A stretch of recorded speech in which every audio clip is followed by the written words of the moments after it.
You know I would absolutely kill you if you ever did something like that, You right? you could never kill me. Oh, I bet you I could. Fear is the one metric we cannot measure. You can measure reach, you can measure cardio, but you cannot measure the feeling of standing across from a man who genuinely wants to hurt you. There are fighters who are competitive, and then there are fighters who are terrifying. Today, we aren't talking about pound-for-pound rankings. We are ranking the 7 levels of fear in MMA history. From the giants who intimidate you with size, to the true psychopaths who make you question your career choice. And level 7. Level 7 is the kind of guy you don't fight in a cage. You run from in a parking lot. Level 1. Level 1 is the physical and imposition. This is fear based on pure biology. Think of prime Brock Lesnar or Mark Kerr. When Brock Lesnar entered the cage, the fear wasn't about his technique. It was about his displacement of matter. He was a 265-pound gorilla, moving at the speed of a lightweight. When you stand across from this level, your brain triggers a primal fight-or-flight response simply because the predator is bigger than you.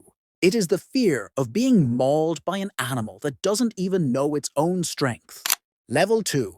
Level 2 is the silent killer. This is the fear of the unknown. This is Fedor Emelianenko, or Prime Cain Velasquez. Most fighters try to intimidate you. They scream, they beat their chest. These guys, they look like they are waiting for a bus.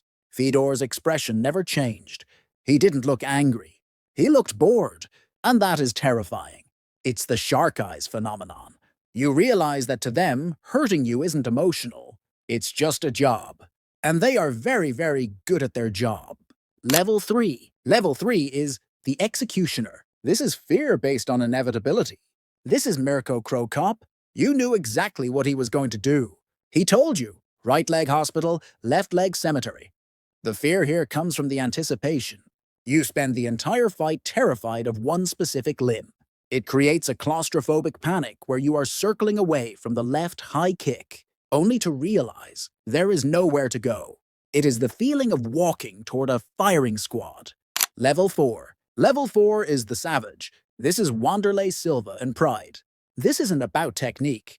This is about violence. The wrist roll, the stare down where he literally looks like he's vibrating with rage. Wanderlei didn't want to win a sporting contest. He wanted to stomp on your head. This level of fear is visceral. It's the fear of a bar fight that has gone horribly wrong. When the axe murderer music hit, you weren't fighting an athlete. You were fighting a man who enjoyed the taste of blood. Level 5. Level 5 is the liability. This is Rousimar Palhares. This is a different kind of fear. This is the fear for your career. Most fighters will stop when you tap. Palhares wouldn't. He was a tank built of pure muscle who specialized in destroying knees. The fear here isn't just losing the fight. It's never walking the same again. When you fought Palhares, you weren't worried about the scorecard. You were worried about your ligaments. He was the only fighter who made the referee look terrified. Level 6. Level 6 is the malicious savant. This is John Bones Jones. Most fighters fight to win. John Jones fights to break you. What makes Jones truly terrifying isn't just his skill. It's his cruelty.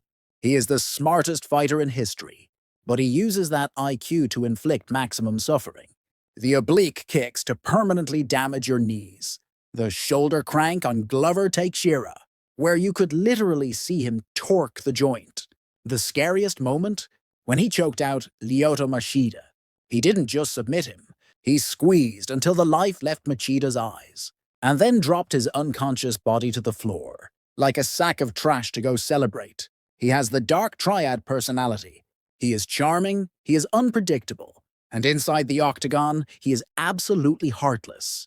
You aren't fighting an athlete. You are fighting a man who believes he is chosen by God to destroy you. Level 7. And finally, Level 7. The Dark Mirror. If Fedor Emelianenko was the stoic hero of Russian MMA, his brother Alexander Emelianenko was the villain, covered in prison tattoos that actually meant something. Alexander possessed all of Fedor's talent, but none of his discipline. He had the dead eyes of a man who had seen things in the Russian penal system that most people only see in nightmares. Stories of his behavior outside the ring are legendary and disturbing. Fedor was scary because he was a machine. Alexander was scary because he felt like a predator who just happened to be wearing gloves. He is the what-if story of MMA wrapped in a horror movie. That is the hierarchy of fear. From the athletes to the outlaws. Did I miss the chaotic energy of Vyacheslav Datsik? Or the sheer intimidation of a prime Anthony Rumble Johnson? Let me know who keeps you up at night in the comments below. Drop a like if you survived this list, and I'll see you in the next one.